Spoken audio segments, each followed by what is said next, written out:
Hello बच्चों, आज जो कहानी मैं आप सबके लिए लाई हूं उसका टाइटल है नेचर्स गिफ्ट। जिप्सी जिराफ पेड़ से तोड़कर हरी हरी पत्तियां खा रहा था। तभी उसे किसी के हंसने की आवाज सुनाई दी। उसकी नजरें ऊपर उठ गईं। पेड़ की सबसे ऊंची वाली डाली पर जंपी बंदर बैठा हंस रहा था। तुम अकेले बैठकर क्यों हंस रहे हो? जिप्सी ने आश्चर्य से पूछा। तुम्हारी गर्दन देखकर मुझे दिल्ली की कुतुब मीनार याद आ गई। हा हा हा हा हा हा। जंपी फिर खीखी कर हंस पड़ा। जिप्सी बुरा सा मुंह बनाकर एक ओर चल दिया। कुछ दूरी पर गन्ने का खेत था, जहां चिंटू हाथी आराम से गन्ने खा रहा था। जिप्सी को आते देख वह गन्ना खाना भूल गया और एकटक उसे निहारने लगा। क्या वह भी अजीब सी गर्दन देख रहा था? सोचते हुए जिप्सी आगे बढ़ा।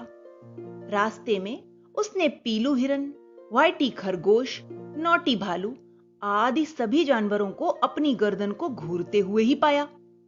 इन सभी जानवरों के पास सुंदर गर्दन है, बस उसी की गर्दन इतनी लंबी और अजीब सी है। क्या करे वह अपनी इस लंबी गर्दन का? कैसे जानवरों से छुपाए? तभी उसके दिमाग में एक आइडिया आया और वह खुशी से उछल पड़ा। अगले दिन सुबह जिप्सी ने अपनी गर्दन पर ढेर सारे रंग बिरंगे स्कार्फ लपेट लिए। उसकी अलमारी में जितनी भी टाई रखी थी उन्हें पहनकर उसने बो भी लगा लिया। उसने स्वयं को शीशे में निहारा और खुश होते हुए चल दिया बगीचे में। अभी वह बगीचे में घुसा ही था कि जंपी की खीखी सुनाई दी। अब क्या है? जिप्सी ने आंखें तरेरी। देखो ना, इतने स्कार्फ, टाई और बो भी तुम्हारी गर्दन को छिपा नहीं पा रहे। की की की की की की। जिप्सी ने गुस्से से जंपी को घूरा और वहां से नदी के किनारे जा पहुंचा। वहां बड़े बड़े घने पेड़ थे। उसने खुद को एक पेड़ के पीछे पत्तियों में छिपा लिया।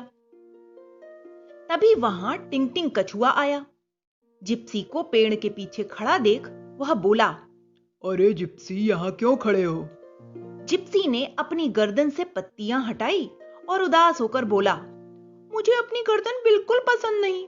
चाहता हूं इसे कोई न देखे। क्यों? टिंग टिंग ने बड़ी आंखें करते हुए बोला, अपनी इतनी सुंदर गर्दन को तुम बदसूरत क्यों बता रहे हो? मुझे तो मेरी गर्दन बिल्कुल पसंद नहीं है। पर मुझे तो तुम्हारी गर्दन बहुत पसंद है। जिप्सी ने टिंग टिंग को गौर से देखा।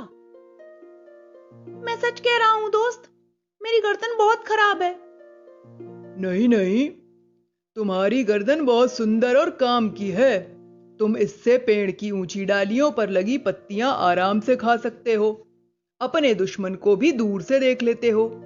काश मेरी गर्दन भी तुम्हारे जैसी होती। टिंग टिंग की आंखों में आंसू आ गए। जिप्सी हैरान हो उठा। तुम्हारी यह छोटी सी गर्दन मुझे कितनी प्यारी लगती है। जैसे ही तुम्हारा दुश्मन आता है, यह अपने खोल के भीतर घुस जाती है। टिंग टिंग अफसोस करते हुए बोला, किंतु मैं तुम्हारी तरह ऊंचे पेड़ों पर लगी पत्तियां और फल नहीं खा सकता। अब देखो ना, मेरी केले खाने की इच्छा है। पिछले 10 दिन से मैं इस पेड़ के नीचे केले गिरने की प्रतीक्षा कर रहा हूं। टिंग टिंग ने हसरत भरी निगाह से केले के पेड़ पर आग डालते हुए कहा, बस इतनी सी बात। कहते हुए जिप्सी ने केले तोड़कर टिंग टिंग के सामने रख दिए। टिंग टिंग ने स्वाद लेकर खूब केले खाए। अब जिप्सी बोला, टिंग टिंग, आज तुम्हारी बातों से मुझे एक सीख मिली है। प्रकृति ने हर प्राणी को अलग बनाया है। उसके हर अंग की उपयोगिता उसकी जरूरत के हिसाब से है। इसलिए हमें जो कुछ प्रकृति ने दिया है उसमें हमें खुश रहना चाहिए। तुम ठीक कह रहे हो जिप्सी। तुम्हारी वजह से ही आज मुझे अपनी गर्दन की उपयोगिता समझ में आई है। तो फिर आज से हम दोनों पक्के दोस्त हुए ना? जिप्सी ने मुस्कुराते हुए टिंग टिंग के गले में लाल रंग की टाई पहनाते हुए पूछा। हाँ हाँ, बिल्कुल पक्के दोस्त। टिंग टिंग ने भी जवाब दिया। तभी वहां उछलता कूदता जंपी आ गया और बोला, भाई तुम दोनों की जोड़ी भी अजीब है। एक की गर्दन शुरू होते ही खत्म हो जाती है और दूसरे की शुरू होते ही खत्म होने का नाम नहीं लेती।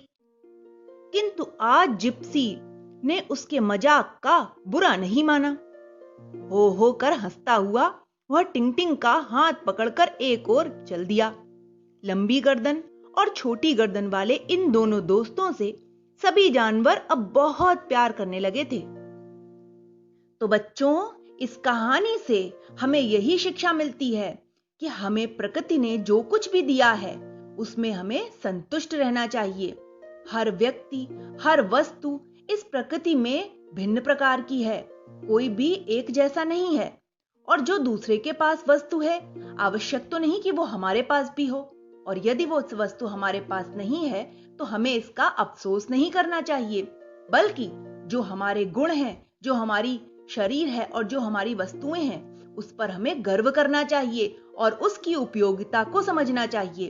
तभी हम सुखी रह सकते हैं और हम दूसरों का भी उपकार कर सकते हैं। Okay, bye.